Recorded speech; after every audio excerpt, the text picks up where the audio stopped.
नमस्कार। सनातन रहस्य में आप सभी का स्वागत है। तो आज मैं आपको श्रीमद् भागवत गीता का 8वां अध्याय सुनाने जा रही हूँ। ध्यान पूर्वक सुने। इस प्रकार भगवान श्री कृष्ण जी के पवित्र मुख से ज्ञान की बातें सुनकर अर्जुन के चेहरे के भाव बदल रहे थे। अब पहले वाले भाव उसके मुंह पर नहीं थे। उसे जैसे जैसे ज्ञान प्राप्त हो रहा था, उसका हृदय परिवर्तन हो रहा था। तब अर्जुन बोला, हे मधुसूदन, जिस पुरुषोत्तम का आपने वर्णन किया है वह ब्रह्म क्या है, अव्यक्त क्या है, कर्म क्या है और अधिभूत नाम से क्या कहा गया है? अध यज्ञ कौन है और वह इस शरीर में कैसे है? युग्म मन वाले प्राणियों द्वारा अंत समय में आप किस प्रकार जानने में आते हैं? अर्जुन के मुख से यह प्रश्न सुनकर श्री कृष्ण हंसते हुए बोले, हे अर्जुन, परम अक्षर जो कभी नष्ट नहीं होता, इसे ही आदि ब्रह्मा ईश्वर कहते हैं। परमात्मा ही ब्रह्मा है और अपना स्वरूप ज्ञानी जीवात्मा अध्यात्म नाम से कहा जाता है तथा भूतों के भाव को उत्पन्न करने वाला शास्त्र विहीन यज्ञ दान आदि निर्मित जो द्रव्यातियों का त्याग देता है वह कर्म नाम से कहा गया है। उत्पत्ति विनाश धर्म वाले सब पदार्थ अधिभूत हैं और हिरण्यम पुरुष आदि अधिदैव हैं। देहधारियों में सबसे श्रेष्ठ अर्जुन इस शरीर में वायुदेव ही विष्णु रूप से अधियज्ञ हैं। जो प्राणी अंतकाल में मेरे को ही स्मरण करता है और मुझे याद करते हुए अपना शरीर त्याग देता है, वही मेरे साक्षात रूप को प्राप्त होता है। इसमें जरा भी संदेह नहीं है। यह प्राणी अंतकाल में जिस जिस भी भाव को स्मरण करता हुआ शरीर को त्याग देता है, उसको वही प्राप्त होता है। क्योंकि प्राणी सदा जिस भाव का चिंतन करता है, अंतकाल में भी प्रायः उसी का स्मरण होता है। इसलिए हे अर्जुन, तुम हर समय निरंतर मेरा स्मरण करो और युद्ध भी करो, क्योंकि पाप के विरुद्ध लड़ना और धर्मी का नाश करना यह मेरा कर्तव्य है। अब इस कर्तव्य को मैं तुम्हें सौंप रहा हूँ। यदि तुम अधर्म का नाश करोगे तो इससे मेरा मन खुश होगा। यह नियम है कि ईश्वर ध्यान के अभ्यास रूप योग से मुक्त अन्य और किसी ओर ना जाने वाले चित्त से निरंतर चिंतन करता हुआ पुरुष परम प्रकाश रूप दिव्य पुरुष को अर्थ परमेश्वर को ही प्राप्त होता है। इससे जो पुरुष सर्वज्ञ अनादि सब प्राणियों के शुभ और अशुभ धर्मानुसार शासन करने वाला, सूक्ष्म से अति सूक्ष्म सबके धारण पोषण करने वाले और चित्त स्वरूप सूर्य से सदृश नित्य चेतन प्रकाश रूप इस संसार के स्वामी त्रिलोकीनाथ ईश्वर का स्मरण करता हुआ उस दिव्य स्वरूप परमात्मा को प्राप्त कर लेता है। हे अर्जुन, वेद जानने वाले विद्वान जिस ईश्वर को ओंकार नाम से याद करते हैं और आसक्ति रहित यत्नशील महात्मन जन जिसमें प्रवेश करते हैं तथा जिस ईश्वर को चाहने वाले ब्रह्मचर्य का आचरण करते हैं, उस परम पद को तुम्हारे समक्ष संक्षेप में कहूँगा। सब इंद्रियों के द्वारों को रोककर अर्थात अपने मन को संसार के मोह जाल से हटाकर अपने अपने प्राणों को मस्तक में स्थापित करके योग धारण में खोया जो प्राणी ओम जैसे अक्षर रूप ब्रह्मा को उच्चारण करता हुआ शरीर को त्याग देता है, वह पुरुष परम गति प्राप्त करता है। वह जीवन मरण से मुक्त हो जाता है।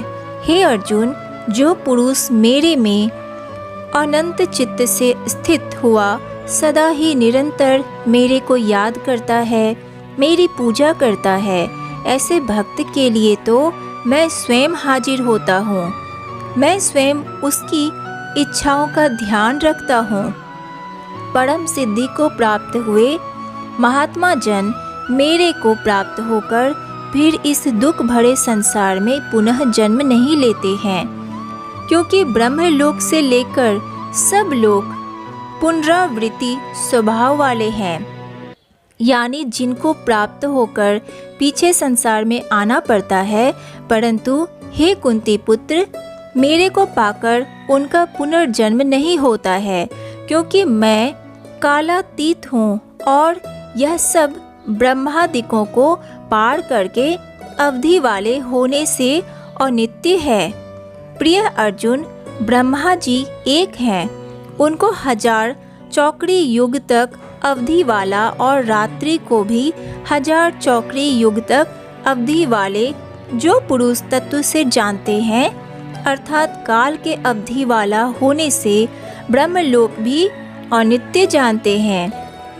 वे योगी जड़ काल के तत्व को जानने वाले हैं, इसलिए वे यह भी जानते हैं कि संपूर्ण दृश्य मात्र भूतगण ब्रह्मलोक दिन के प्रवेश काल में अव्यक्त से अर्थात ब्रह्मा के सूक्ष्म शरीर से उत्पन्न होते हैं और ब्रह्मा की रात्रि के प्रवेश काल में अव्यक्त नाम ब्रह्मा के शरीर में लय होते हैं। वह ही यह भूत मुदायक उत्पन्न होकर प्रकृति के वश में होकर रात्रि को प्रवेश काल लक्ष्य होता है और दिन के प्रवेश काल में फिर पैदा होता है। हे अर्जुन, इस प्रकार से ब्रह्मा भी शांत हो जाता है, परंतु इस अव्यक्त से भी अति दूर दूसरा विलक्षण जो सनातन अव्यक्त भाव है, वह सच्चिदानंद पूर्ण ब्रह्मा परमात्मा सब भूतों को नष्ट होने पर भी नष्ट नहीं होता, जो वह अव्यक्त अक्षर ऐसे कहा गया, उसकी अक्षर नामक अव्यक्त भाव को परम गति कहते हैं।